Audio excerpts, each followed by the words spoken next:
Magandang araw mga kababayan, Luzon, Visayas at Mindanao. Bakit yung luksang bayan sa Davao City ay hindi po natuloy na kung saan sama-sama sana yun, Luzon, Visayas at Mindanao. Pero bakit nga ba hindi natuloy? So ito na nga mga kababayan. Pero bago ang lahat, nais ko lang magpasalamat sa inyo, sa mga naniniwala sa atin, sa mga solid DDS supporters, Duterte Nation. Maraming salamat po at mag-30K na po yung subscribers natin. Thank you ng marami mga kababayan. So ito na nga, kanina mga kababayan, nagpunta kami doon, mismo sa Freedom Park ng Davao City, doon mismo sa May Rojas. Ngayon mga kababayan, di umano kung bakit hindi natuloy itong sanang pagtitipon-tipon ng mga kababayan natin sa Davao City, alinsunod na magkasabay sana doon sa Liwasang Bonifacio, sa Cebu at dito sa Davao mismo. Ang problema mga kababayan, nakatanggap di umano tayo ng balita na galing doon sa ating source mga kababayan, na meron daw banta sa seguridad, kay Tatay Digong at sa mga kababayan, mga Dabawenyo, mga kababayan. Ito po ay galing mismo sa NICA. Di umano NICA.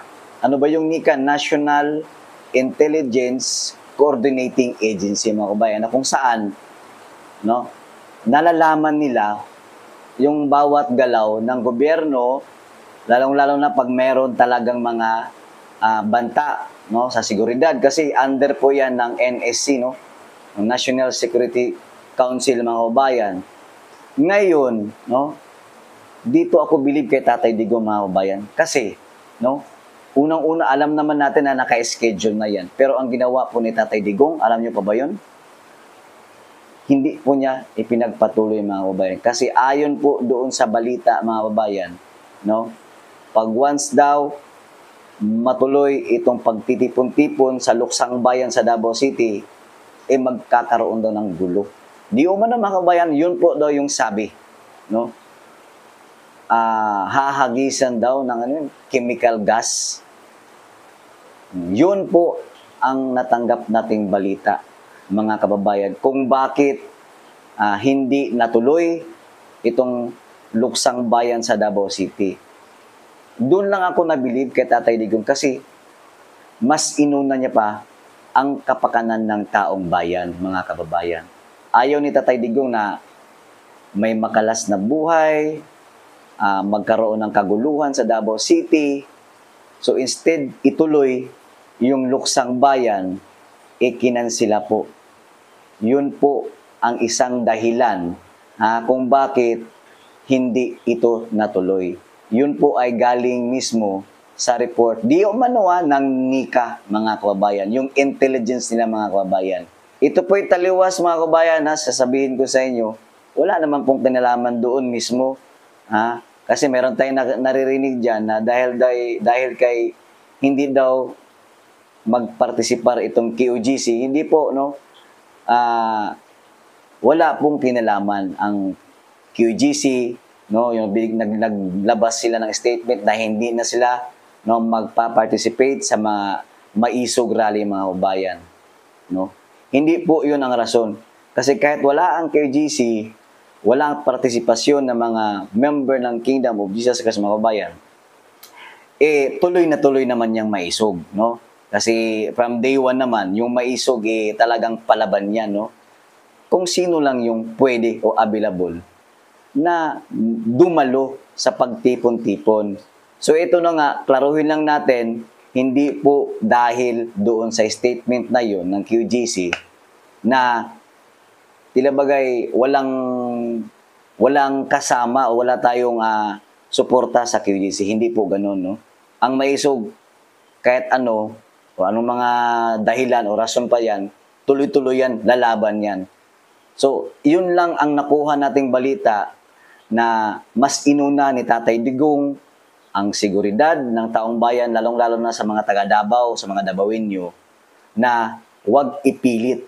Kasi nga, may natanggap ng intel o intelligence itong Nika mga bayan na magkakagulo nga sa Davao City. Imagine niyo na chemical gas po. Chemical gas po ang iano. So, ibig sabihin maraming alam niyo yung tatamaan yun, posible, lalong-lalo na yung mga may edad, lalong-lalo na yung mga kabataan, at ano-ano pa dyan, chemical gas yun eh. So, nakakasira, nakakamatay. So, yun ang nakakabilib kay Tatay Digong kasi mas inuna niya ang kapakanan ng taong bayan, maging safety, no? Basta, take note mga kabayan na kahit hindi man natuloy yung Maisog Rally or Luksang Bayan sa Davao City, successful naman itong mga ibang lugar na pinagdausan ng Luksang Bayan. Tapos may share ko lang sa inyo mga kabayan kanina, doon mismo sa kung saan sa venue na gaganapin sana yung Luksang Bayan, abay ang nakita namin doon ni Kapiel at saka ni Ma'am Maya, mga kababayan, ito mga Gabriela, KMU at Bayan Muna ang nagsasagawa doon ng kaunting pagtitipon-tipon, no? Na kung saan in commemoration siguro sa martial law mga kababayan. Kaya nandun ito mga aktivista na ito mga kababayan. Yun lang yung update natin, no? Sana'y matuloy pa din yan, no, dito sa Davao. No, aasahan natin na buo pa din yung suporta ng sambayan ng Pilipino, lalong-lalo sa mga taga-Davaoenyo, dahil laban po natin ito. Laban po ng mga Duterte, laban ng mga ordinaryong mamamayan, lalong-lalo na kay BP Sara Duterte. Kasi ginigipit, ginugurgur nila, no, ang mga magagandang gawain sana ng mga Duterte. Maraming salamat sa inyo. Sana po'y patuloy kayong susuporta sa Duterte. Huwag kayong bibitiw mga kabayan, sama-sama tayo, labanan natin itong mga tiwaling politiko mga kabayan. May basahin lang ako ulit sa iyo mga kabayan. Ito yun mga kabayan. Ito'y liham, no? Sa mga hindi pa po nakarinig nito, ito'y liham, no? Open letter, Tagalog, isang bukas na liham para sa mga tiwaling miyembro ng Kongreso at opisyal ng pamahalaan. Galing po ito sa isang retiradong general mga kabayan, Marine. Sobra na, tama na. Sa napakatagal na panahon, inubos ninyo ang yaman ng bansang ito dahil sa inyong kasakiman, panlilinlang at sistematikong pagnanakaw. Alam niyo yung word na sistematiko? Ibig sabihin planado, ibig sabihin yung continuous itong pagnanakaw mga kabayan, itong nasa administrasyon ngayon. O tuloy natin, ginamit ninyo ang inyong kapangyarihan bilang personal na minahan ng ginto. Sinasamantala ang mga taong dapat ninyong pinaglilingkuran. Ngunit unti-unti nang nauubos ang pasensya ng mga Pilipino. At kapag sumabog ito, ang magiging resulta ay higit pa sa inaasahan ninyo. Maaaring naniniwala kayo na kayo'y di matitinag at kaya ninyong magtago sa likod ng inyong impluwensya, kayamanan at kapangyarihan, pero pag magkamali kayo, kapag narating na ang sukdulan, wala nang pagtatago, walang lihim na kasunduan at walang kaligtasan sa katarungan. Grabe matindi mga kabayan.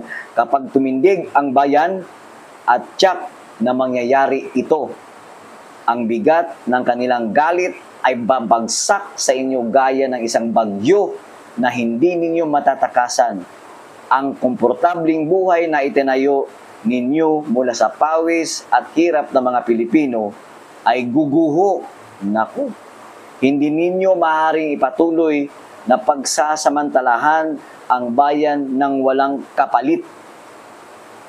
Binabantayan kayo ng masa at ang kanilang galit ay patuloy na lumalaki. Bawat pisong kinukupit ninyo bawat baluktot na transaksyong ginagawa ninyo, bawat pagtataksil na isinasagawa ninyo ay nagpapalapit sa araw ng paghuhukom. Kapag dumating na yun, wala kayong maitatago sa inyong kayamanan o impluensya. Ang inyong pangapangalan, alaala, at lahat ng naipundar ay tatatak sa kasaysayan bilang mga simbolo ng kasakiman at katiwalian. Ito po ay galing sa isang retiradong general, mga kabayan, na kung saan sumulat, naglahad na kanyang sama ng loob sa administrasyong ito. Patuloy tayo. Ito ang huli ninyong babala. Yan na. Itigil ang pagnanakaw, itigil ang pang-aabuso, tapos na ang panahon ng paglalaro ng tiwala ng taong bayan. Ibalik ang dignidad sa inyong mga posisyon o harapin ang hindi maiiwasan. Isang bayan na napuno na at nawawasakin ang mga tiwaling sistema na matagal nang nagbibigay sa inyo ng proteksyon. Wala na pangalawang pagkakataon. Dapat kayong magbago ngayon at harapin ang buong lakas ng mga taong hindi napapayag sa inyong katiwalian. Ang desisyon ay nasa sa inyo. Naku po. Pero tandaan nyo, hindi kayo kakalimutan o patatawarin ng bayan. Kapag bumaliktad ang alon, kayo lamang ang may kasalanan. Tingnan niyo yun, mga kabayan. Grabe po, no? Yan po ay isang sulat ng isang retiradong general mula sa Marine. Yun lamang, mga kabayan. Maraming salamat at magandang umaga po sa inyo lahat. Thank you.